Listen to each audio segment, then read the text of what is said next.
So football is finally back. The Indianapolis Colts and the Houston Texans are set to face off on Sunday at 1 p.m. It is going to be a fun game to watch. It doesn't matter if you get to see your favorite team play right away or not. You do want to see them win, but you just want to watch some football, man. And that's what we're going to get on Thursday night with the Rams and the Bills. But ultimately, we can't wait to see our Colts play. That's what we waited for all offseason from, the changing quarterback. It's kind of becoming a new normal. It's not really it doesn't feel too weird anymore, just going from quarterback to quarterback every year. Good thing or bad thing, you take it however you want to. But yeah, Colts football is back, and it's time to do a very early preview on the Houston Texans and Indianapolis Colts matchup. Now later on, I will be having a live. Not today. Later on this week, I will be going live and previewing the game with another Houston Texans YouTuber. It's a little bit surprised. You guys will see later. It's going to be exciting to watch that. But yeah, today we're just going to talk about a little bit. Just talk about some keys and some things that the Colts are going to have to do. How the Texans, and how the Colts need to come out and just win week 1. They need to put the pass behind them. They need to come out strong. And then week 2, they travel to Jacksonville. They have to go to Jacksonville. They have to win. You have to come out strong. But first things first, receivers. We're going to get right out of the way. The receivers need to get some separation. This Houston Texans cornerback room is a little better than you might think. They're very underrated. Steven Nelson was signed by the Eagles last year. His expectations were a little higher. He didn't do as well as many thought, but honestly, I think I think he will do fine in Houston. You have Stingley as number 1. You have Nelson as number 2. You have King in the slot. I don't think that's a terrible cornerback room. I think that's an average cornerback room. Stingley being up top, that's a very good cornerback 1. I think he's going to come out and be solid right away. He's so good. He's so athletic. His athletic profile is out of this world. It's insane. He's fast. He could jump. He's got height. Really excited to see what Stingley has in week 1. Stingley's going to be very good. He has a lot going for him. As long as he can stay healthy, he's going to be a good cornerback. And, I think it's going to be a challenge for any of these Colts wide receivers. I think Pittman might put him in his place a little bit, might go up and catch a few balls over him. I would like to see that. I think that could happen. Will it? I'm not sure because Stingley is a very smart and good player. But point is, Pierce, Campbell, Doolin, Pittman need to find some separation. They need to do it consistently. Not like they need to go out and have an insane game. This Colts offense just needs to be balanced. They just need to take care of the ball, and they're going to win this game. The defense, I have no questions about.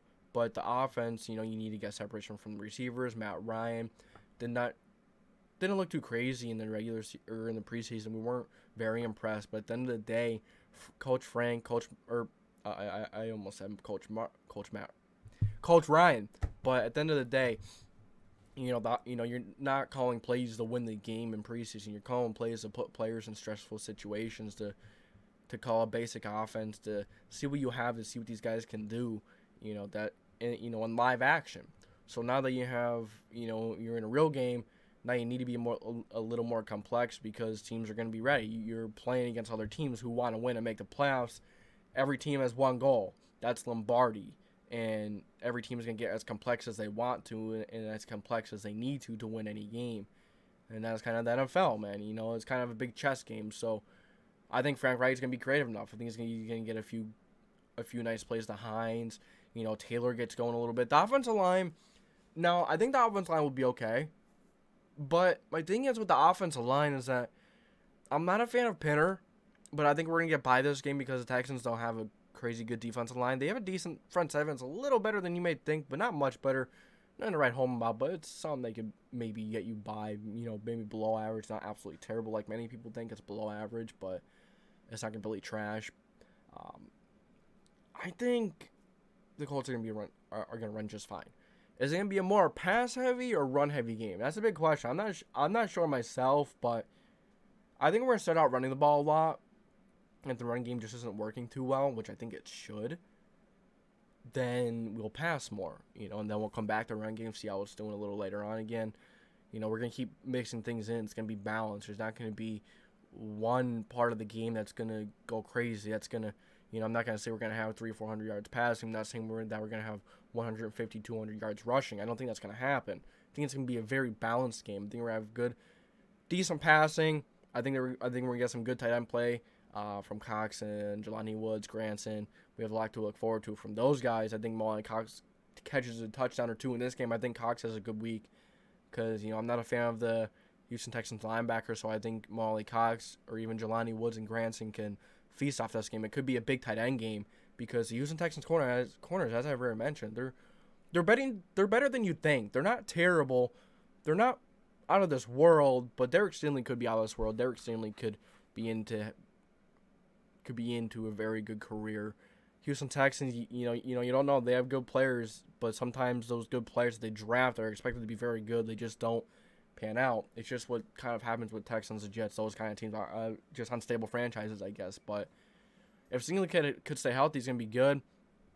As I mentioned earlier, these guys are going to have to make plays. They don't need to make crazy plays. They don't need a receiver with 150 yards. We don't need, 200 rushing yards from Jonathan Taylor.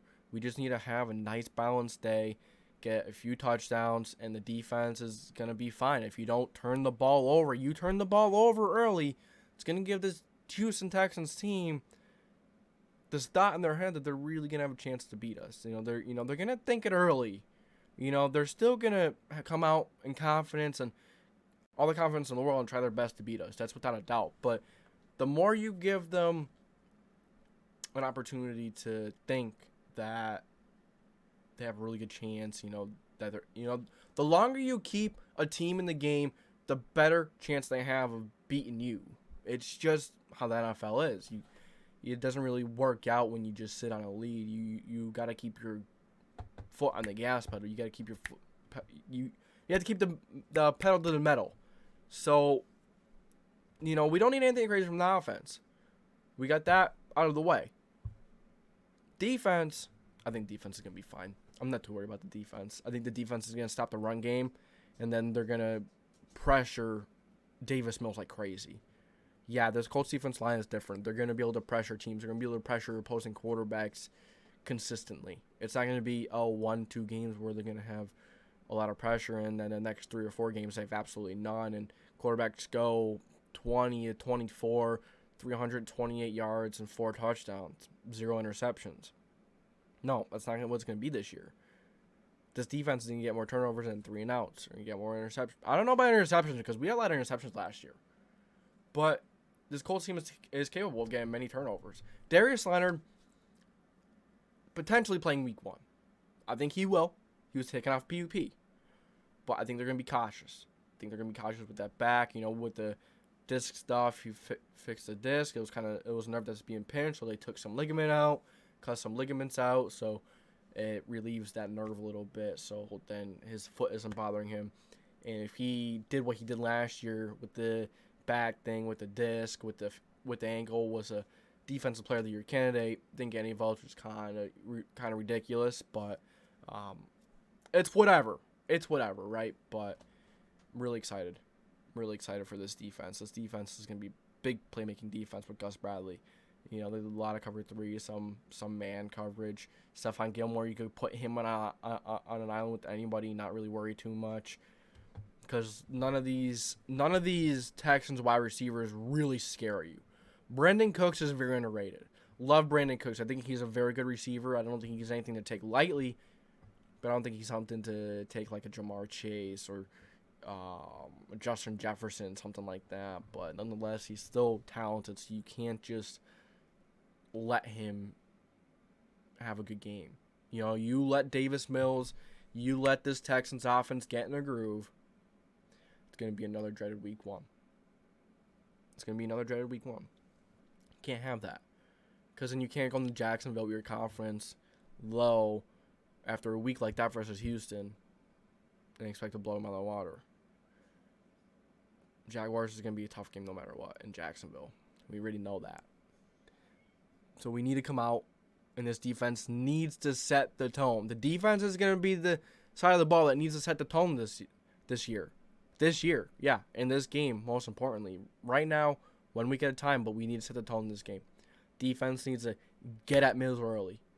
They need to hit him early. Mills is good. Do not underestimate Mills. He is a very good quarterback. He's got arm talent. He's smart. Do not let Mills get in a rhythm. Don't let him get the confidence. Don't not hit him. Hit him hard in the pocket and let him know that that pass rush is there.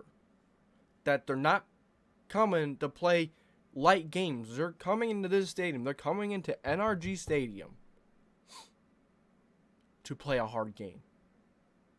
They're not coming into the stadium to expect it to be a cakewalk. You can't do that. You got to come in and you got to put full force on your quarterback, on the opposing quarterback. You got to pressure him. Got to hit him. Hit him hard. And then that makes him throw some questionable stuff. Makes him throw it to maybe a Gilmore interception, Isaiah Rodgers pick 6. Maybe we get a fumble, a sack fumble from Yannick Ngokuae. Maybe Nick Cross gets his first interception. I'm gonna go with that. I'm gonna go with that as my bold prediction. Nick Cross gets his first interception this game. So you guys let me know what you think. How many sacks do you think we're gonna get? I think we get 5 or 6.